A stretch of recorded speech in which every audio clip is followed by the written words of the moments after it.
જય સ્વામિનારાયણ મિત્રો, આજે આપણે બનાવીશું ટેટીની કુલ્ફી. તો તેના માટે મેં એક સરસ મજાની એક ટેટી લીધી છે. તેને આપણે ધોઈ લઈશું પહેલાં. પછી તેને આપણે કાપી અને તેની વચ્ચેની અંદર જે બિયા છે તે આપણે કાઢી લઈશું.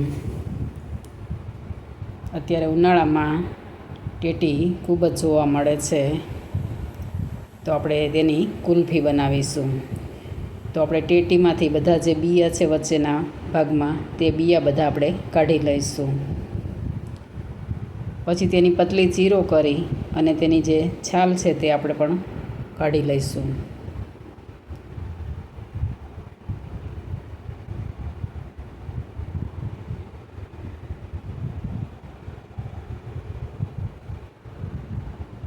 આવી રીતે બધી ચીરો કરી અને તેની છાલ આપણે ઉતારી લઈશું. આપણે જેટલાની કરવાની હોય એટલાની.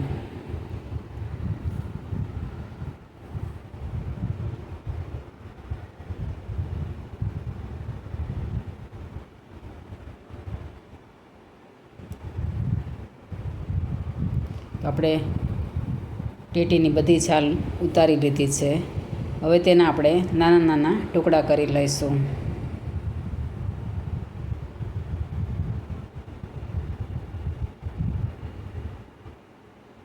આવી રીતે આપણે બધી ચીરોના નાના ટુકડા કરી લઈશું.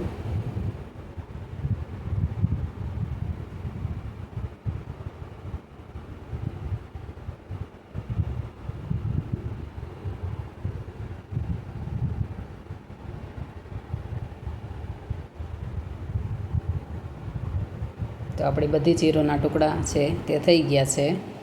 તો આપણે તેની ઉપર આપણે થોડો ચાટ મસાલો ઉમેરીશું.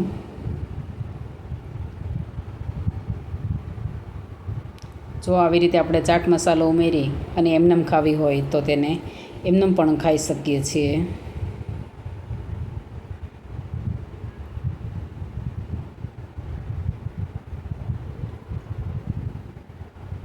પછી તેને આપણે મિક્સર જારમાં લઈ અને તેને ક્રશ કરી લઈશું.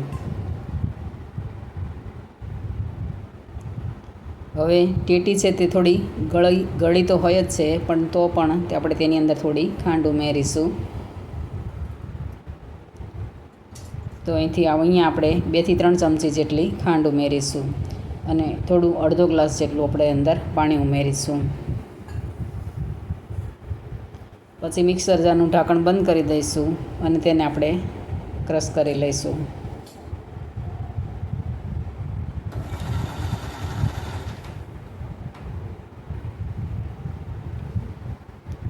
તો આપણું ટેટી છે તે ક્રશ થઈ ગઈ છે. હવે તેને આપણે એક ગળણીની મદદથી ગાળી લઈશું કે કદાચ કોઈ ટુકડો રહી ગયો હોય તો તે આપણે કાઢી શકાય. પણ નથી રહ્યો એટલે આપણે હવે તોય પણ ગાળી લઈશું થોડી. તો આને આપણે જ્યુસની જેમ જ્યુસ પણ બનાવીને પી શકીએ છીએ અને આપણે તેની કુલ્ફી પણ બનાવી શકીએ છીએ. તો તેને આપણે કુલ્ફી મેકરમાં આપણે બધા ખાનામાં આપણે તે ઉમેરી દઈશું.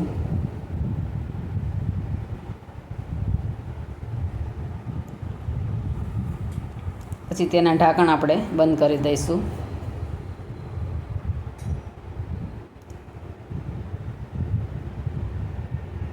અને તેને આપણે 7 થી 8 કલાક માટે રેફ્રિજરેટરમાં મૂકી દઈશું.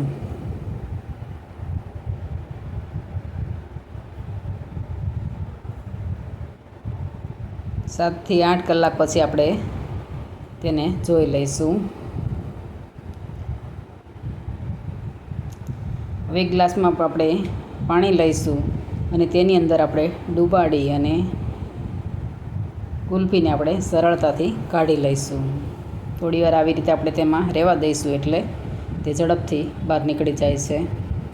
જો એકદમ સરળતાથી તે નીકળી જાય છે.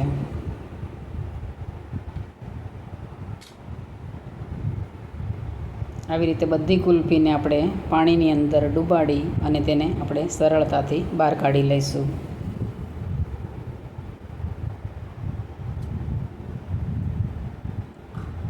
બહુ ટેસ્ટી એવી લાગે છે આ કુલ્ફી. એકવાર બનાવીને ટ્રાય કરજો.